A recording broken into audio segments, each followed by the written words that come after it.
welcome to the Hampton Netball Show. Preliminary final weekend, the second last week of the Hampton League season. It's been a big one, but we've still got two great games of netball to come. We've got our grand finalists, the South Warrnambool Roosters, into another grand final.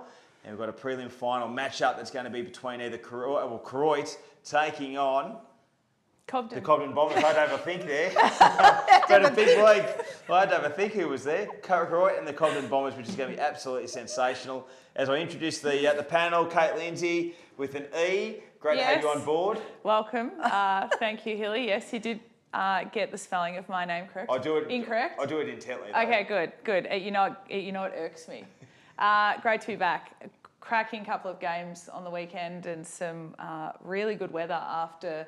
You know, the tornado in the southwest on Friday. So it was, a great effort from both the clubs that put on the finals. And Trish, welcome to you. Two great games on the weekend. I guess Saturday's game was a little bit of a blowout, probably a little bit wider than what we were sort of thinking, but Sunday's game lived up to expectations. Yeah, it was a bit unexpected, really, wasn't it? And, you know, as we said, South can blow you out of the water really quickly, and that's what they did on the weekend. But yeah, the Sunday game was a closey and could have went either way really. But I think we picked it, Kate. We had 2 out of 2 on the weekend. I'm not sure about you, Hilly, but no, I'm zipping 2. From the weekend before, so you're zipping 4 actually. Well, to be honest, I think you are. Yeah, Trish is keeping tally. I'm keeping tally. I'm 4 out of 4, just saying. But I tipped Cobden over Croydon, didn't I? It was a can't remember. Yeah, maybe. It was a good weekend, and we were rapt to have the weather. And look, Terang looked like did a super job on Saturday to get that caught up. Apparently they worked all morning. There was a little yellow thing all over the court. So just lucky we didn't have Friday, or it would have been interesting. 80 volunteers I read on their post on social media, which is enormous. Wow. I think it was the same for Port Fairy on Sunday too. So two great football clubs that looked after us. Hey, we've got a big show to get through. We've got Dot Jenkins Medal Day on Sunday. We're going to look at your guys' teams of the year. We're going to look at our tips for the Dot Jenkins Medal. But before we do it, we're going to catch up with one of the superstar young guns of the Koroit Saints, who's going to be playing in a prelim final this weekend. I speak of Millie Jennings. Mill, thanks for jumping on. Really appreciate your time, buddy. Thanks for having me. Hey, Millie, prelim final, what a big weekend for you guys. It must be pretty exciting. You know, a young list, but to be playing in the second last game of the year, potentially to get a grand final spot. You guys must be pretty pumped and excited. Yeah, very pumped. Very keen going into it and got a big game ahead of us. Hey, Mill, you're playing in centre this year and you've held that position for most of the year, but your natural position is wing defence. How are you working your game into centre and how has your season progressed? Are you feeling like you're enjoying it more the more you play it? Definitely towards the start of the season, I was a bit nervous going into centre, having not played it in open that much, but throughout the season, I've got lots of help going in it from yourself and other coaches at Koroit, and I'm feeling much better and enjoying it a lot more. Well, you certainly look really comfortable in that role and very athletic. I just love how you play through the mid-court and how you can jump for any ball. But Millie, what is your finals experience of coming into a prelim this weekend? Played in the prelim last year against Cobden, and it's definitely a nerve-wracking experience going into the centre because it's always there, but I feel like we've got a good chance this weekend going into it. Hey Millie, where do you see the game being won on the weekend against Cobden? We know they're strong, their back end strong, their shooters are good, and their midfield battle, or the mid-court I should say, is extremely strong as well. And I guess you're going to be a really key important part of that mid-court battle. Where do you sort of see where you guys have got to improve from the last time you played against the Saints? I mean the Bombers, I should say. I'm on fire. Blooper reel tonight. I definitely feel as though we need to improve on breaking their zone up. That really threw us in the start. They jumped on us, but I feel like if we can break that down and play our game, I feel like we can get on top and get hopefully a win. Mill, you are one of the older mid-quarter players at Koroit, and that's crazy to say because you're still 17, but you know you do have a lot of experience in terms of open quarters. How do you go balancing, you know, your own performance, but also being able to provide some support and guidance to the younger ones in, you know, Molly, Shelby, and also Scarlett? I definitely feel at the start of the season we lacked in communication a bit across the midcourt. But as the season's progressed, I feel like that's definitely been more predominant in our games. And I feel like because of the communication, I can focus more on my game. And all of those three girls communicate a lot. So I feel like that really helps me focus more on my game as well. Millie, what's your aspirations in netball? So you're only 17, you're already playing in mid-court for one of our preliminary finals teams. Where are you thinking you might go with netball? I'm not too sure at the moment, depending on what I do in the coming years with uni and that. Kind of want to go up to Queensland for uni, so I might just suss out a team down there, but I'm not too sure at the moment. Cool. We might make a few phone calls to maybe the Queensland Thunderbird, the Queensland Firebirds, perhaps, or something like that. You are having a stinker. I've had a big week. Hey, Millie, best of luck on the weekend, buddy. Really great that you're being able to join us. And the Saints and the Bombers, they get to do battle again. And hopefully, for your sake, we get to see you guys playing in a grand final.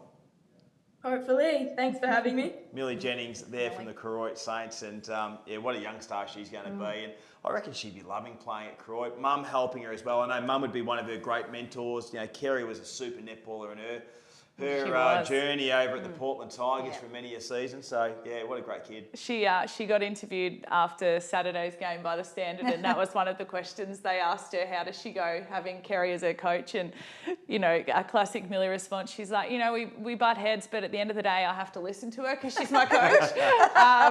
So I'm not listening to you. I'll just listen to Dobbo.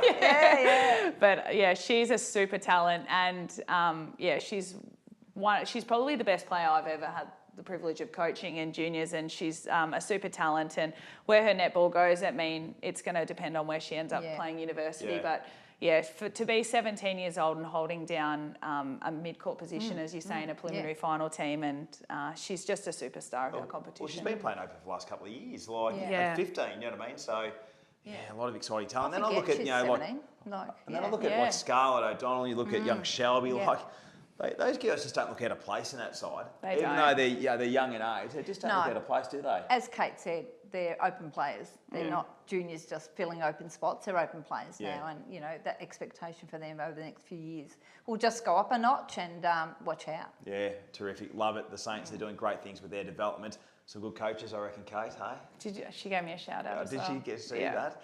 Hey, let's look at the highlights of last weekend. It was the first semi-final on Sunday. Beautiful conditions over at Port Fairy. And the Saints, it was tight all day, but they got the job done just against the Warrnambool Blues. And the Blues have had a great year. Trish, how'd you see this one unfold? Yeah, look, it was a really close first quarter. It was sort of goal for goal. But after that, you could just see them getting on top and just drew away each quarter. It was an interesting game in that I just thought something at the start. Warrnambool came out of the box, didn't they? And, they did. And scored really quickly. This is right at the start of the game, and I thought this is going to be an interesting game. But in true Koroit style and grit, they just dug in and got some turnovers and just forced the mistakes from Warrnambool in the end and capitalised on them. What were your thoughts, Kate? Yeah, it's very similar to Trish. I thought, looking at player performances, Casey Barling had a fantastic game, and she had, started with Belle Baker, then had Meg Carlin go to her, and the ability for Casey to change up her defensive structure based on two very different opponents was brilliant. I thought when they put Belle to wing attack in the third quarter, she made a huge difference in their attack end. They were able to find circle edge so easily. She did come off in the fourth, and I'm not sure whether that was potentially an injury or they wanted to rotate Sarah Smith back in there. But I thought that Belle had done a great job, for the first three quarters. But Warrnambool will probably look at that fourth quarter and go, gee, we had some chances. There was probably 5 balls that they turned over that they could have scored off and maybe trimmed the margin to 4, which is, in finals, that's when teams tend to tighten up when the score gets a bit tighter. So overall, a really good performance and fantastic netball conditions. I reckon one of the finds for the season for the Blues would be young Eva Ryan. Absolutely. Her ability to play open division at such a young age. And after playing a full game in 17s on the same day. Wonderful effort. What a great year she had. Then on Saturday, we had second semi-final action. The first ticket for the grand final was open for these two sides, the Roosters and the Bombers. And gee whiz, when I looked at the final score and got the updates by you, Kate, I'm just thinking, gee whiz, the South Warrnambool girls have just absolutely turned it on in front of a big crowd.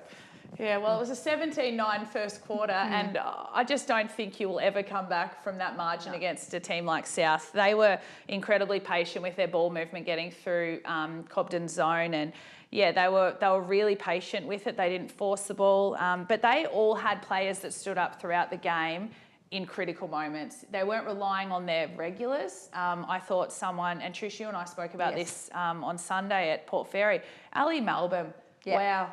Just an absolutely incredible game from her. She kept Emily Finch to a really low score.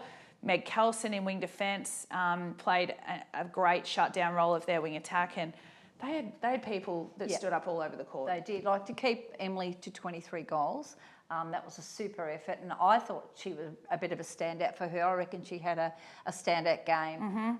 In a game when I traditionally thought she's good on a holding goal, if someone who moves around a lot, she did a really good. She stood tough and then took some intercepts in the end there where she needed to. But Ellie O'Connor, she was just awesome through the middle there. You talk about patience. It was her patience. She was driving it. She'd stand off, and they broke the zone really in that first quarter with her patience, saying, "Bring it back, put it in, bring it back, reset. No panic." And really, Cobden didn't have an answer when the zone was broken, and I'm sure Sophie will be working on that this week. What will they do next time, or if there's a next time?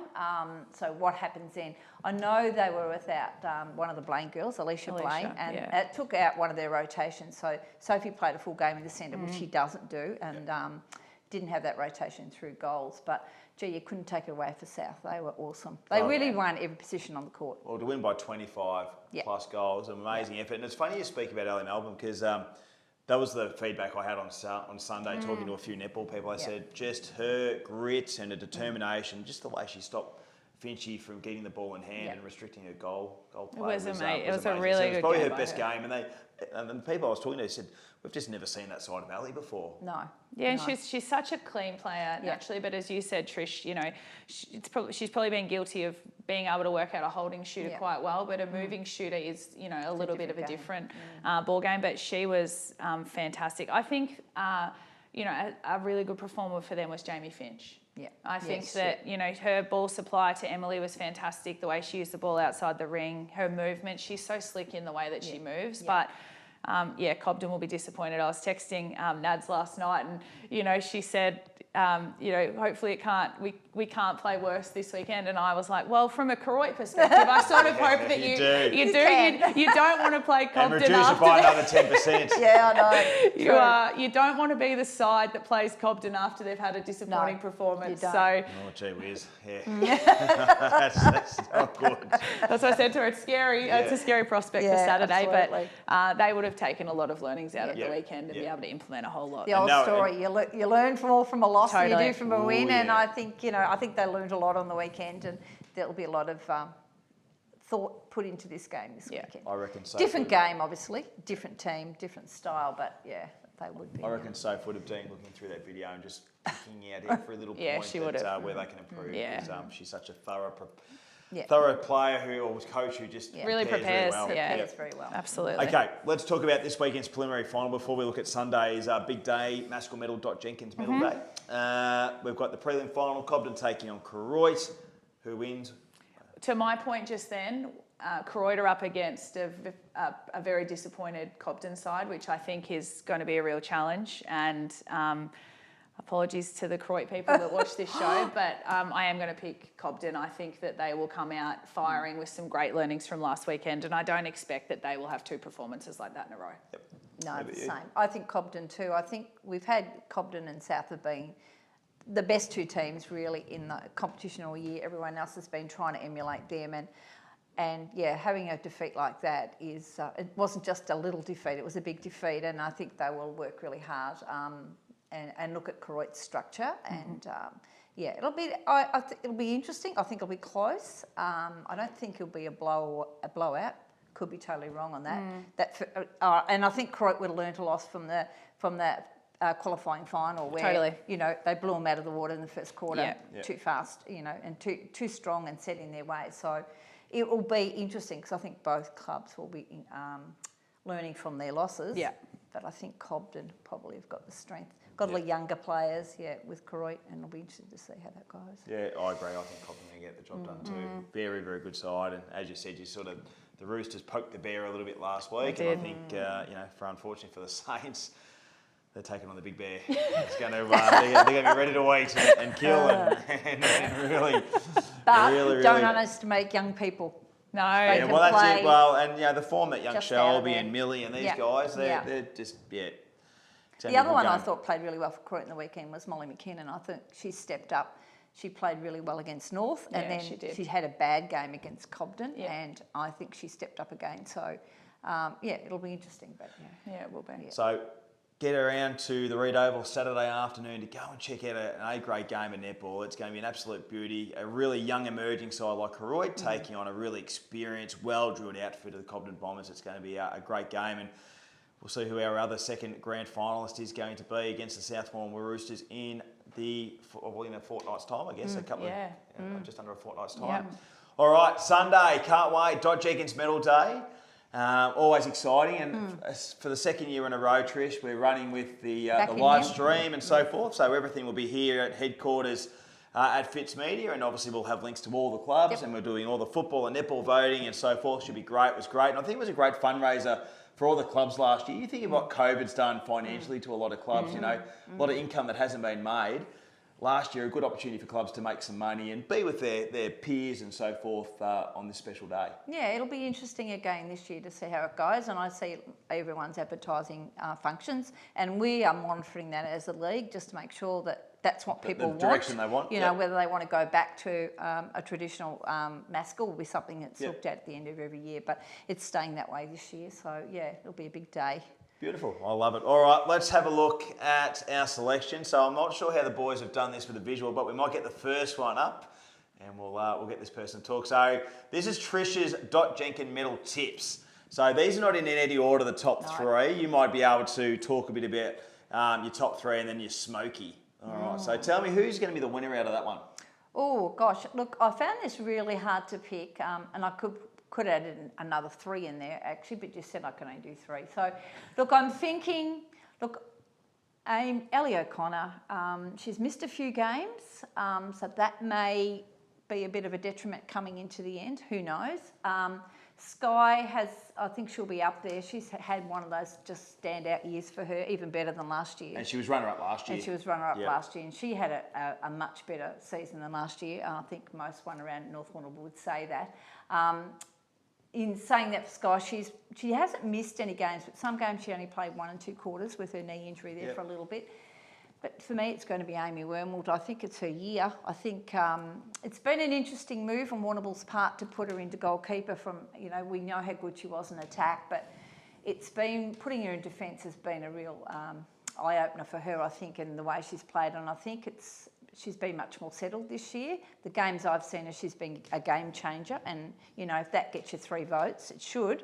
To me, that's a game-changing thing. And she's played every game. I don't think she's missed a game this year. So I think in a close one, I'm thinking Amy. I put Sophie Hinkling as a smoky because Sophie is one of those players who's just the driver through their mid-court. Once again, I'm not sure if she's played enough games. Yep. They've played 3 and 4 quarters. They've done a lot of rotation this year.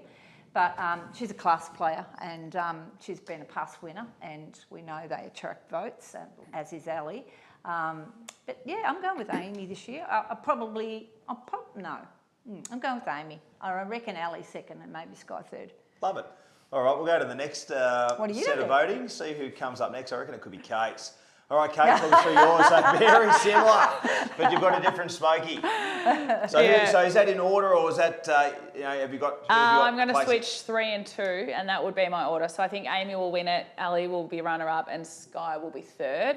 I absolutely agree with all of Trish's points. I think that Sky and Amy will be I think that they're the ones that are going to poll most likely every week out of their own club team. Whereas with Ali, you've got 6, 7 other players that will be taking votes off her. I still think she'll feature really highly. She's had a wonderful year.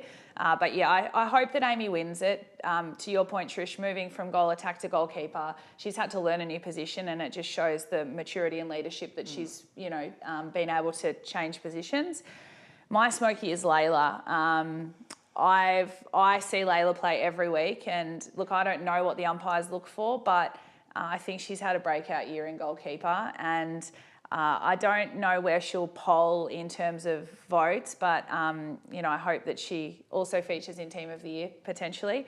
I just think she's had a really good year, and she's a great club person, and super encouraging to her teammates, and she's not one to ever argue with an umpire. She's always smiling. Always smiling. They're the people that attract votes. So potentially she might be a smoky. I like it. I like how you guys are thinking very much the same lines. All right. Now, these are the ones that doesn't really matter because I've got, no one's going to care what I think. But I must admit, I went and looked at all the best players and over the course of the year, and this is how I formulated mine. So my top 3 will be Amy Wormald from the Warrnambool Blues, Isabella Ray from South Warrnambool, and I reckon Remini McCann will poll pretty well from the Cobden Bombers again. It's hard with Isabella and also too Rem because South and Cobden have been so dominant this year, and you know that your Hinkleys and your Blaines and Finches, and then on the O'Connors and Blackburns and Phillips are all going to take votes. But I love what Amy's done. Echo what you guys have said about her move from the goals to the defensive end, and she's just a beautiful player, and really like her work. So I think she'll get the job done. Isabella Ray, I don't get to see a lot of South games, but everything you hear and feedback and stuff, just a really coachable young lady, and she was best on court in the granny last year, and I think she'll poll really, really well for the Roosters. She was playing for the North Warrnambool. Yeah, is that a little new coach at North? Might have signed. That's all right. And Rem, I think, she attracts votes. She's a gun. Yeah. And my smoke is Tani Porter, and I just, speaking to a lot of the netball fraternity, her emergence this year as a player has just been absolutely profound. So I think that Tani's going to poll well for the North Warrnambool Eagles. All right, last thing, we set you another homework task, and it was your individual teams of the year. So we'll look at the first team and we'll have dissect this. So this is Trish's team. Again. So we'll go from goalkeeper Amy Wormald, goal defence Sarah Moroney, wing defence Meg Kelson, Ali O'Connor in the centre, goal attack Sky Billings, the shooter Holly Phillips, and wing attack Sophie Hinkley. And then on the bench we had Annie Blackburn, Remini McCann, Isabella Ray and Millie Jennings. And Jamo Will as our coach. Pretty fair side, Trish. Yeah, great side. I wish we were taking that side down to association champs, and we did have a lot of those players, but it'd be nice to have them in the Open next year, and I think we'd go pretty close. But I hear your point about Layla, but she's probably not going to put Amy out of goalkeeper. I would be surprised if that's happened. So it's just a bad year, but I agree. She's had a great year. And you had Rem in there as well too.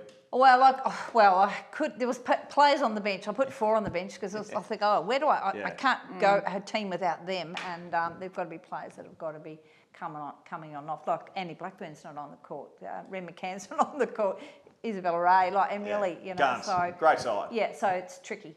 Hey, let's look at Kate's team. So let's see if there's any differences. So very similar. So we've got Moroney, goal defence, Wormald, goalkeeper, Kelson, wing defence, Ali in the centre, Sky Billings, goal attack, Holly Phillips, goal shooter, Isabella Ray on the court in a wing attack, and we've got Annie Blackburn, Layla Monk and Willie Jennings, and Will Jamieson as the coach. Nice side too. KL? Yeah, I couldn't look past Izzy in wing attack. For me, she's the number 1 wing attack in our league. She is so creative with the ball, and I just love watching her play.